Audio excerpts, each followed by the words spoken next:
په صبح حمد بخیر شدی باشد دوستای عزیز.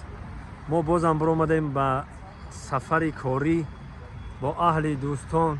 اینا ببینید که ماشینای ما الکی آماده، اینا همه آماده. انا که میایم اینجا در دوست عزیزم دکتر سلام علیکم. کجا رفته ایم و چی کارو بندیم؟ سلام علیکم بینندگان صحیفه دوستمراد. این روزهای تاریخی است. البته ما خواستیم که امروز روزی تجلیل پرچم رو در روغون جشن بگیریم. ما رو همراه باشید. دوستمراد زنده باش. متخلصی دانجوان روغون میریم. من اگه جورم یک جای روغون میریم. خلق خطون میدونه روغون. اینا همه آماده الکی.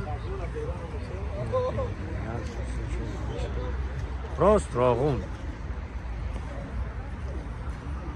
شاه اسماعیل سامانی. سلام. تمام من اگه پامو بود کنم. سلام علیکم دوستان عزیز. روزی همت بخیر و شادی باشه. اینا تجلیل ایدی پرچم خودی در روغون با کارگرا یک جا خرید میکنیم. یک جا میریم روغون باستانی. اینا هم رفتیم دوستان عزیز. همه سرجم شده اینا و در این سفری ما چقدر گفتم اهل هنر و اهل ادب و اهل و اینجا هنرمندا هم هستن. اینا دکتر هست. اینا دوست عزیزم اینا با تخلص خوش میشناسه. این وقتی پیشی هم حاجی بودیم که علی الله در تئاتر آینه کار و فعالیت میکنه، رژیسوری کلان. و اینا چی گفتنی سفر داریم با روغون. اولا سلام با تماشاگران اکای دوستمراد جان و با کسایی که ما رو میبینن امروز این ساعت این دقیقه.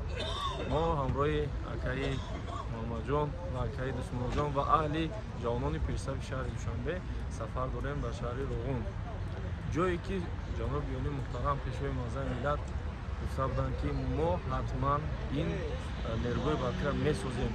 اگر که امکانیت نشد با همون مخمه‌های خود همونجا را میکنیم و میسازیم و آباد میکنیم و تر با استقلالیت انرژتیکی آورده میرسونیم و ما یک چند قدم پس نصیب باشد با استقلالیت انرژتیکی حتما میرسیم ان شاء الله. با ما باشید. از اشتراک شما میبینید ما اومدیم رسیدیم در شهرک روغون. سلام علیکم. یک جا میریم دبل کلارنت هست. ما میبینیم که چقدر روزی خوب کرد. روزی آفتابی. بهترین روز بهترین. سلام علیکم. یک جا میریم این پرچم مبارک شما اینا.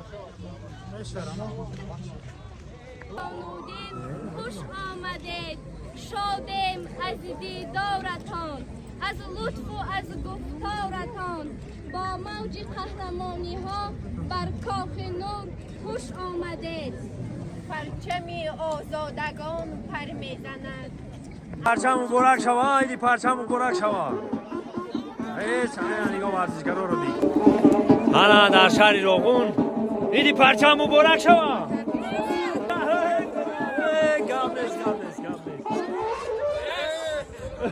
ایدام مبارک. زنده باشه.